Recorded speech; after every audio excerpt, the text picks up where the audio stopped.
दोस्तों यहाँ पर काफ़ी सारे लोगों के मन में एक डाउट्स होता है, एक कन्फ्यूजन होता है। जब वो लोग किसी भी बैंक में अपना सेविंग्स अकाउंट्स ओपन करवाते हैं तो सबसे पहला उन लोगों के मन में ये डाउट होता है कि आखिर हम अपने बैंक अकाउंट्स में कितना पैसे रख सकते हैं ताकि income tax department of India का नोटिस ना आए।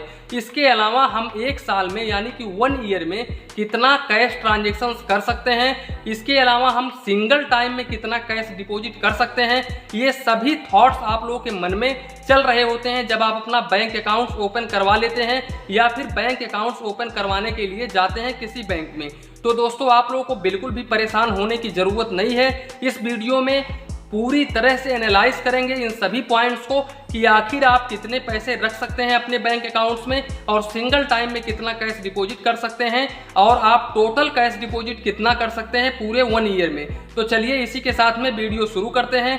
वीडियो को बिल्कुल भी स्किप मत करिएगा। दोस्तों सबसे पहले मैं यहाँ पर आरबीआई का कुछ रूल समझा देता हूँ। दोस्तों यहाँ पर आरबीआई कहता है कि आप एक साल में ओनली 10 लाख रुपए ही ट्रांजेक्शन कर सकते हो और सिंगल टाइम में कैश डिपॉजिट ओनली 2 लाख रुपए तक ही कर सकते हो, उसके ऊपर नहीं कर सकते हो। अगर उसके ऊपर आप करते हो तो ऐसे केसेस में आप लोगों के पास में इनकम टैक्स का नोटिस आ सकता है।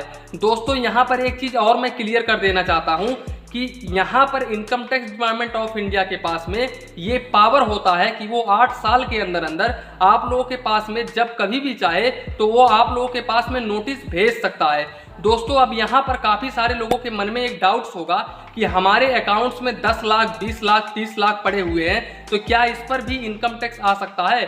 तो यहाँ पर दोस्तों मैं आप लोगों को कह देना चाहता हूँ कि आप लोगों के अकाउंट्स में कितना भी अमाउंट हो बेसिकली उसका प्रूफ होना चाहिए, सोर्स ऑफ इनकम होना चाहिए कि आपका पैसा कहाँ से आ रहा है। अब जैसे कि मान लो यहाँ पर आरबीआई कह रहा है कि 10 लाख रुपए का ट्रांजेक्शन आप ऊपर 10 लाख रुपए से ऊपर आप नहीं कर सकते हो 1 ईयर में। तो ऐसे केसेस में जैसे कि मान लो आप 40 साल के हो या फिर 45 साल के हो तो हर साल आप 2 लाख रुपए डिपॉजिट कर रहे हो तो यहाँ पर आप लोगों के अकाउंट्स में 30 लाख 40 लाख रुपए सेविंग्स हो जाएगा। दोस्तों तो यहाँ पर आप लोगों के पास में नोटिस नहीं आएगा क्योंकि यहाँ पर आरबीआई साफ साफ कह रहा है कि आप 2 लाख रुपए तक आप कैश डिपॉजिट कर सकते हो अपने सेविंग्स अकाउंट्स में, इसके ऊपर नहीं कर सकते हो। तो ये आप लोगों के मन में कंफ्यूजन नहीं होना चाहिए। दोस्तों इसके अलावा काफ़ी सारे लोग ये सोच रहे होंगे कि यार कहाँ ही income tax department of India का नोटिस आता है, हम लोग 12 लाख 13 लाख रुपए का ट्रांजेक्शन करते हैं लेकिन फिर भी नोटिस नहीं आता है। दोस्तों आप लोगों से मैं कहना चाहता हूँ कि जिन लोगों के पास में इनकम टैक्स का नोटिस आया है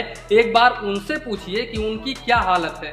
दोस्तों यहाँ पर जब भी income tax department of India का नोटिस आता है तो दोस्तों आप लोगों के पास में सवाल नहीं रहेगा कहने के लिए, आप जवाब नहीं दे पाएंगे, ये मैं गारंटी देता हूँ। अगर आप लोगों के पास में सोर्स ऑफ इनकम नहीं है तो आप लोग जवाब नहीं दे पाएंगे। दोस्तों तो यहाँ पर आप लोगों से रिक्वेस्ट करूंगा, यहाँ पर देखिए जो इनकम टैक्स ऑफिसर होते हैं वो बहुत ही मिडिल में होते हैं। दोस्तों यहाँ पर ज़्यादा इनकम टैक्स ऑफिसर नहीं है इंडिया में, तो यहाँ पर बहुत ही कम है। तो हो सकता है आप लोगों के पास में थोड़ा लेट में नोटिस आए लेकिन नोटिस जरूर आएगा, इसका ध्यान रखना दोस्तों। तो आप कभी भी रूल्स के अगेंस्ट मत जाना, रूल्स के अंडर में ही जाना। हाँ ये मैं नहीं कह रहा हूँ आप 10 लाख करिए 20 लाख करिए लेकिन उसका ITR फाइल करिए।